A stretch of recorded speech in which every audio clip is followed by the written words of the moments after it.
couple of things stood out last night. The Pacers are the first team in over a decade to not have a 20-point score in the first two games of the NBA Finals. Now, I like spreading the wealth, but this is Oklahoma City's defense here. And another thing that would concern me if I'm an Indiana Pacer fan is Tyrese Halliburton. He did have the big shot in game one. He didn't have a great game.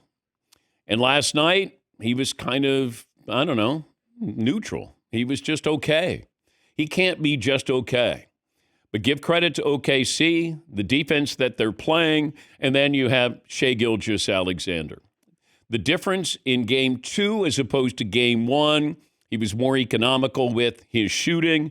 And, you're taking 30 shots to get to 38 points in game one. And you're taking, 21 shots to get to 34 points. And you throw in 8 assists. That's where they're really dangerous. And you had so many players from the bench coming in and contributing. You saw a true OKC performance last night. Now, that's one game. But is it habit forming? Does OKC realize we should have won game one? We made a mistake. We can't let this team get any breath of fresh air and think they have a chance to beat us. And you saw that in game one. And they should have known that if you watch the Pacers. When they're down by 15, you don't know if they're down by 15 or they're up by 10. And that's what OKC realized in game one.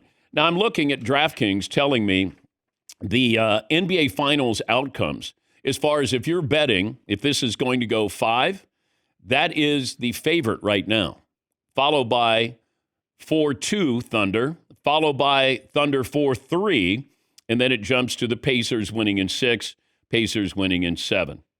You can place a bet at the Pacers winning the next 3 to win this series, but those are long odds as well.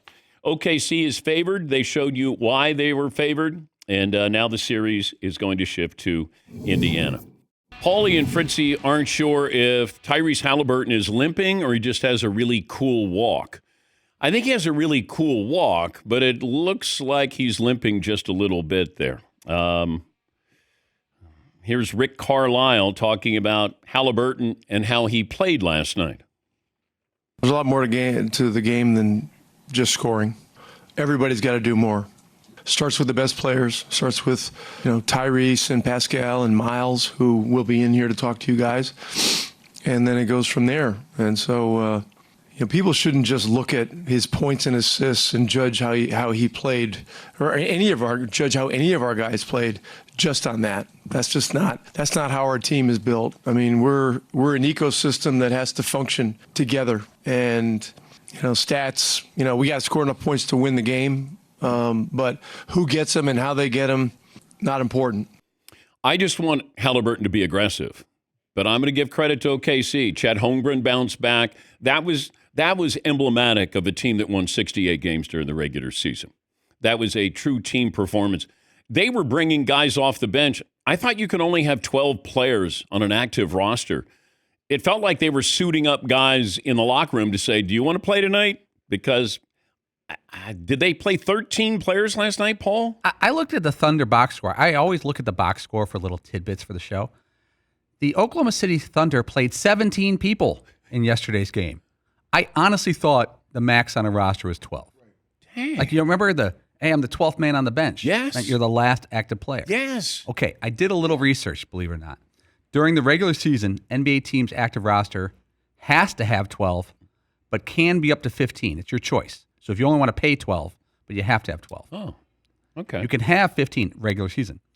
In the postseason, you can expand your roster to 18 players, somewhere on those little temp postseason contracts. So 17 of the 18 players on the Thunder played last night. How does that affect courtside seats for the Lakers and the Knicks if all of a sudden, you see a couple of guys in uniform and then somebody gets knocked to the second row, I'm guessing? Why is Adam Flagler sitting in the courtside VIP seat? Yeah. Whoever that is. Adam Flagler. He is a Thunder.